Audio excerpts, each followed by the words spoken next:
Look, I'm about to tell you 8 facts about Columbus that real estate agents won't mention, tourism boards don't advise, and you won't find in any of those generic best place to live articles. And I'm talking about things that are going to directly affect your wallet, your daily life, and your long-term satisfaction living right here. Hey, it's Gagan here with the Living in Columbus channel, and over the past, what feels like forever now, I've helped a few families move to Columbus. But more importantly, I've lived here long enough to know the things that only show up after you've been here for years. The things that are going to shock people, the things that are going to cost money if you didn't know about them up front. So today I'm giving you 8 facts that are going to change how you think about Columbus completely. And listen, some of these are going to sound a little weird to be true, but I promise you every single one of them is going to affect you if you move here. Let's get to it.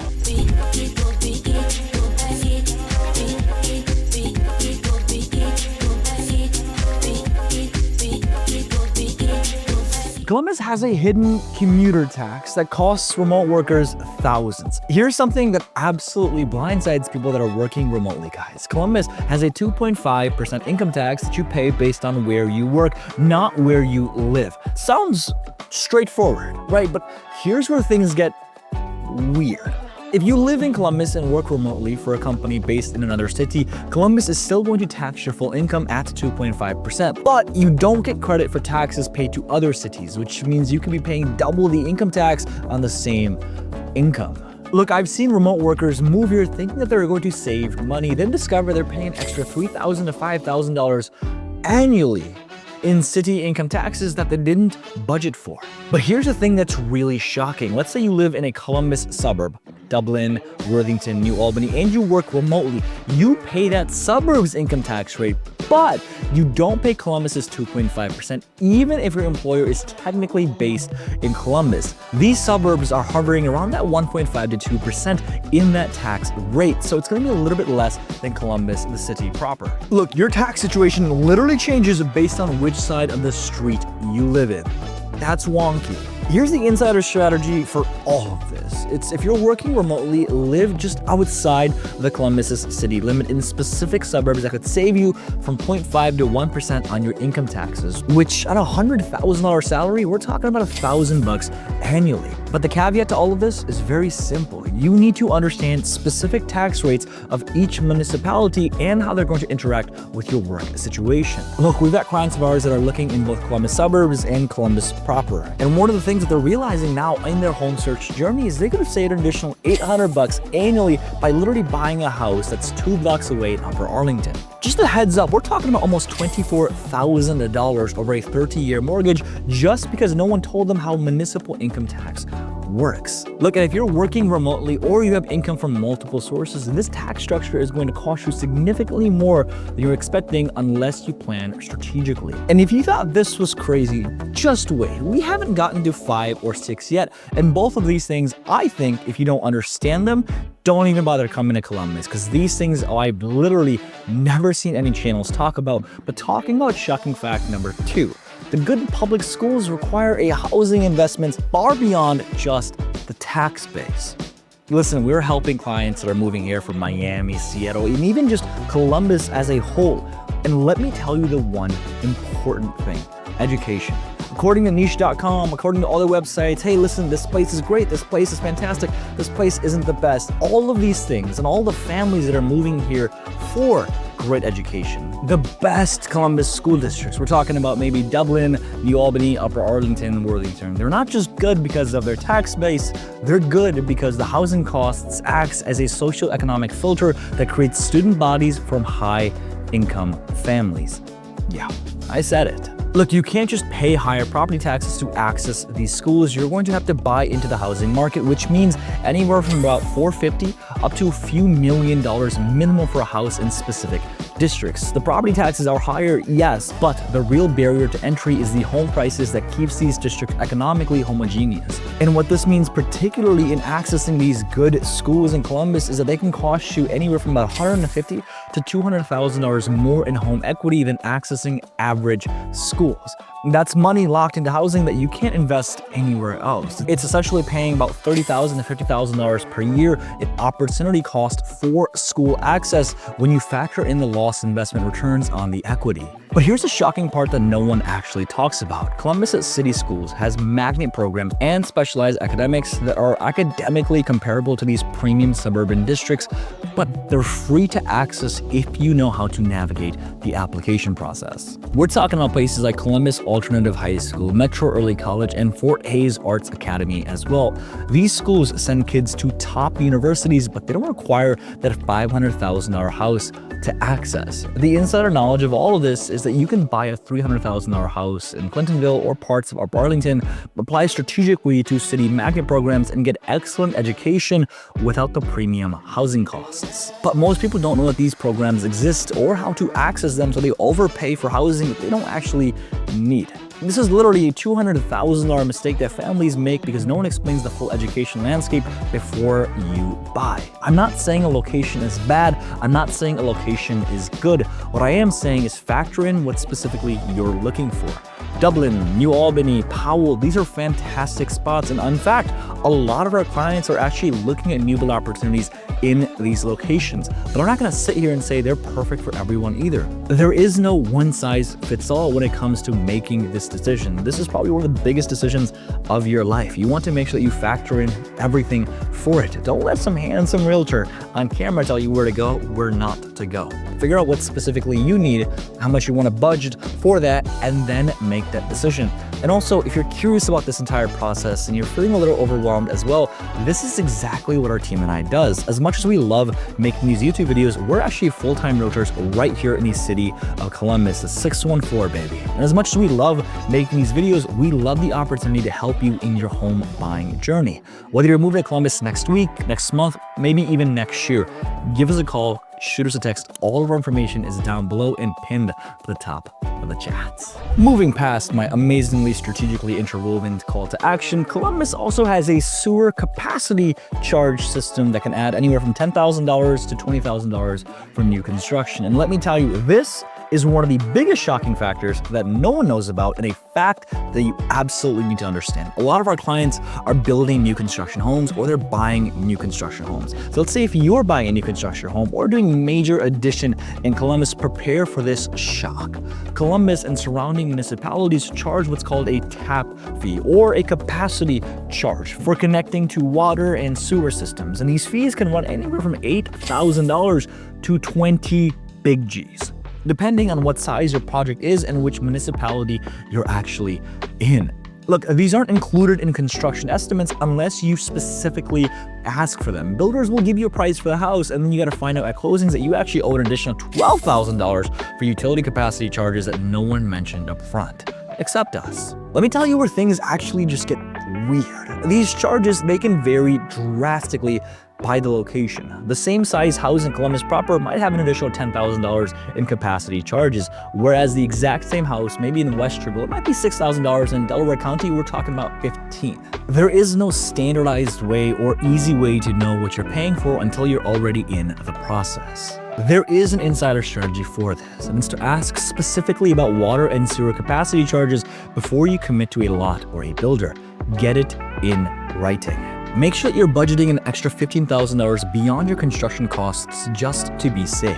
And if you're comparing lots in different municipalities, factor these fees into your total cost calculation. Look, I've seen people buy lots that they thought were $80,000 and then discover the total development cost is $95,000. Guys, that's a 19% cost increase that no one budgets for. All right, let's talk about these facts here, because moving on, we're going to get into the wonky sides of Columbus, the things that I've literally never seen in any moving to or relocation videos. And stick around again, because we've got some really good ones coming. But the shocking fact number 4 that I want to tell you is the floor plans. What about that? Well, the floor plans maps are outdated, and you might be in a flood zone without knowing it. Yeah, listen, Columbus has a hidden flood insurance crisis that's just waiting to happen. The FEMA, or the FEMA flood maps that determine whether you need flood insurance or not, are based on dates from the 1980s and 90s. Yeah, they haven't been updated to reflect current development patterns, increased impervious spaces, or climate change rainfall patterns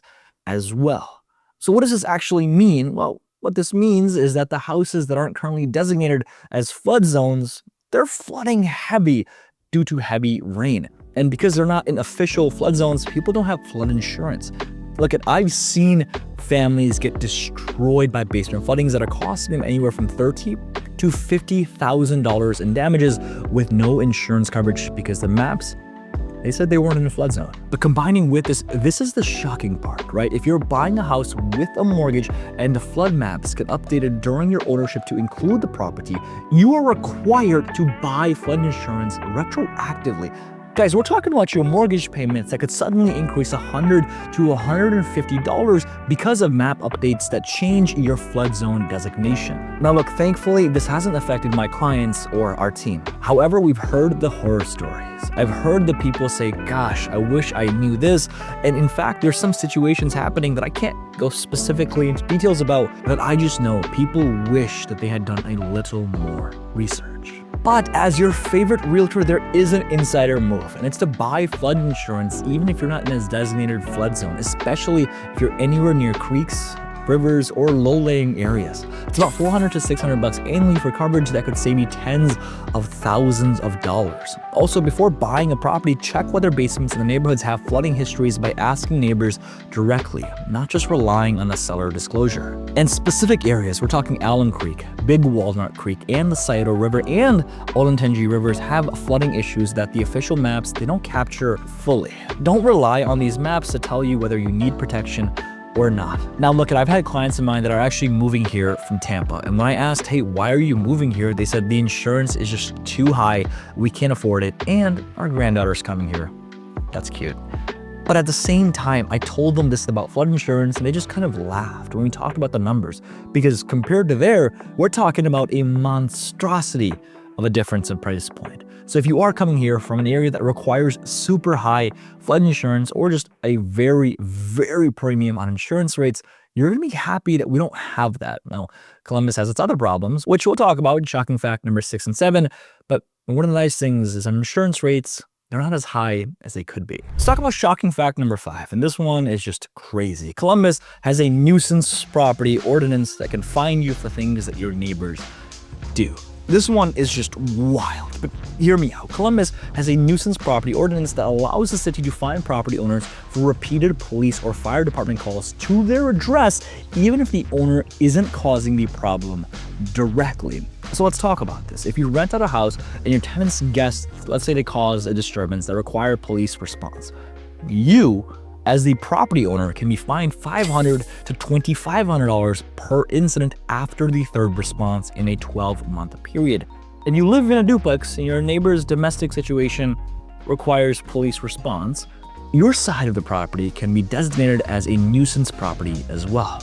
The shocking part is that you can be held financially liable for situations completely outside of your control. Look, as much as I'm trying to have fun on camera, I've also seen landlords get hit with a $5,000 fine because their tenants had an abusive partner who kept causing police calls. The landlord followed all proper eviction procedures, but the fines kept growing during the eviction process. But here's where things can actually affect regular homeowners like yourself. If you live in a neighborhood where a nearby property becomes a problem house with repeated police calls and the city designates it as a nuisance property, that designation can affect your property value and your home ownership's insurance rate. Insurance companies look at neighborhood incident rates, and the nuisance properties in your areas can increase the premiums. Now again, as your favorite realtor, I've got the insider strategy, and the insider strategy is to check police call data for any neighborhoods that you're considering buying in. The Columbus Division of Police publishes this data publicly, and high call volumes in specific areas are red flags, not just for safety, but for potential property values and insurance cost issues as well. And again, I keep wanting to preface this, but do your own research. Go on websites and find specific areas that you feel comfortable with. As a professional agent, I can't just say live here or live there. That's considered redlining. But what I can do is tell you exactly where to look for the data so you can make the decision yourself. As an agent, I believe that we are advisors. I don't believe that we're necessarily salespeople. My job is to advise you on all of these things and give you the resources so you can make the best decision for you and your family. But let's talk about something that I think is just fun, and this is a good one. Shocking fact number 6. The good coffee shops are informal job networks, and missing them could cost you a career opportunity. Look, I had a client of mine that moved here from Arizona a few months ago, and she's in software, but it's been a little bit more difficult to get a job. I told her, do this. She went to some networking events, she did this, she did that, but what was the biggest piece of leverage?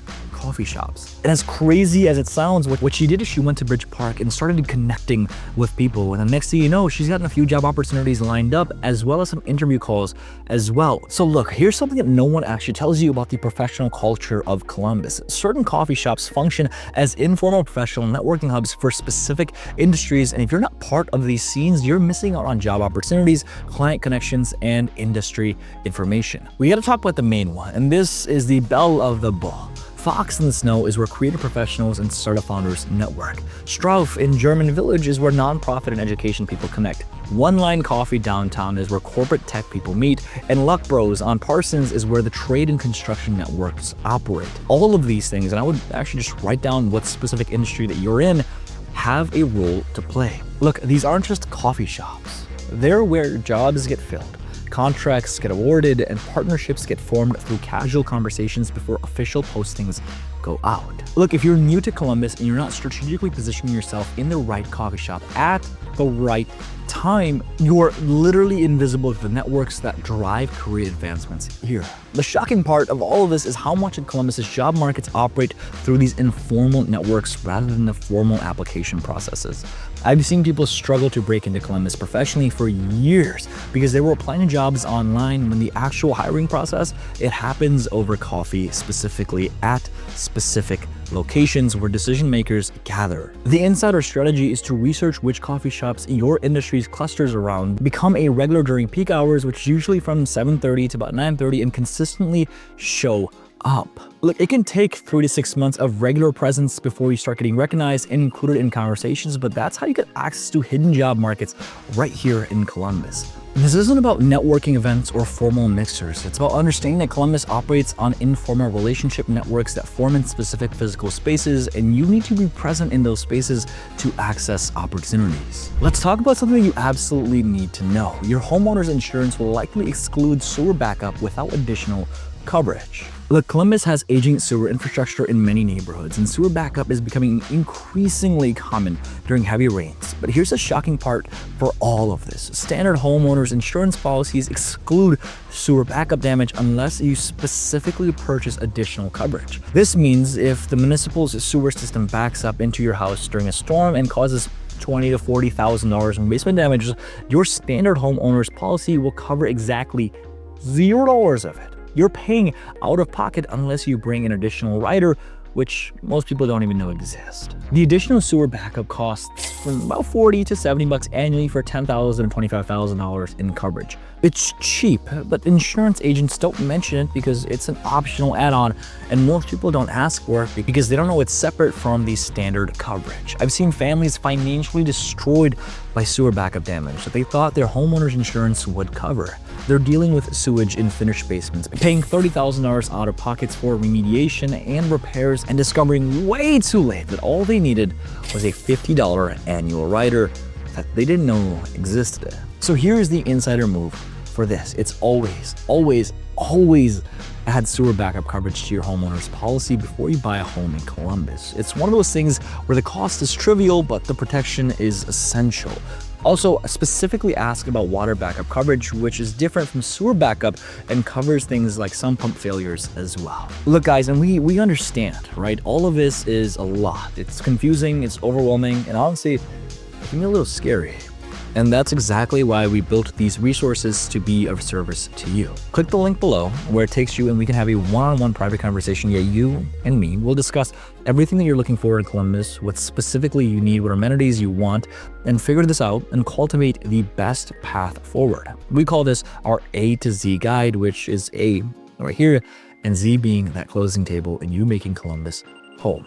If you've made it this far into the video, I'm guessing you're interested in making that move to Columbus, Ohio, or you're living here already. Let us be your real estate resource of choice. Whether you're buying investment properties, just moving up, or getting that new build, this is exactly what we love to do, and we'd be honored and would love the opportunity to help you find that perfect property. Well, let's talk about the 8th shocking fact. Columbus has a parking enforcement zone system that kind of feels like a revenue trap. All right, downtown Columbus and certain high traffic neighborhoods have parking enforcements that operate on a system most people don't understand until they've gotten multiple tickets, right? These are zones where parking is free after 6 p.m., zones where it's free after 9 p.m., and zones where enforcement is 24/7. And the signs aren't always clear about which zone you're actually in. But here's the shocking part of all of this. Columbus's parking enforcements use both meter readers and the cameras, which means you can get ticketed for expired meters even if no enforcement officers physically checks your car. Yeah, that's where we're at right now. The cameras read your license plate, check your payment status, and issue tickets automatically. Even more shockingly, if you don't pay a parking ticket within 10 days, the fine doubles. Then if you still don't pay, they can boot your car or send it to collections. I've seen people rack up $600 in parking fines because they got a $30 ticket, forgot about it, and they couldn't find their car because it was booted or towed. Look, the insider knowledge is to use the Park Columbus app. The Park Columbus app, religious if you're parking downtown. Photograph the zone signs when you park so you know the enforcement hours and immediately pay any tickets you receive before the 10-day doubling period. Also, know that in certain neighborhoods, we're talking places like German Village, Victorian Village, they have residential permit zones where you'll get ticketed even for legal street parking if you don't have a resident permit. Yeah. Columbus parking enforcement is aggressive and the fine structure is designed to escalate quickly. Budget $50, maybe $100 monthly if you're regularly parking downtown, and consider that a cost of urban living rather than trying to game the system with short-term parkings that often just backfire. Look, here's the bottom line for all of this. These 8 facts are not just interesting trivia, guys. They directly affect your finances, your career opportunities, your housing costs, and your daily quality of life right here in the 614. The remote work tax situation alone can cost you thousands annually. The school district housing premium could lock up $200,000 in equity you didn't need to spend, and the flood insurance gap could destroy your finances in a single storm. I shared these because making any informed decision requires knowing the things that only show up after you lived here for years. And honestly, these are facts that I only share with my private clients that are ready to make a strategic decision based on insider knowledge. But now you understand Columbus at a level that most real estate agents don't explain most newcomers until they've already spent money learning the lessons the hard way. We're talking about a constitutional level knowledge that people pay for that I just gave away for free because I believe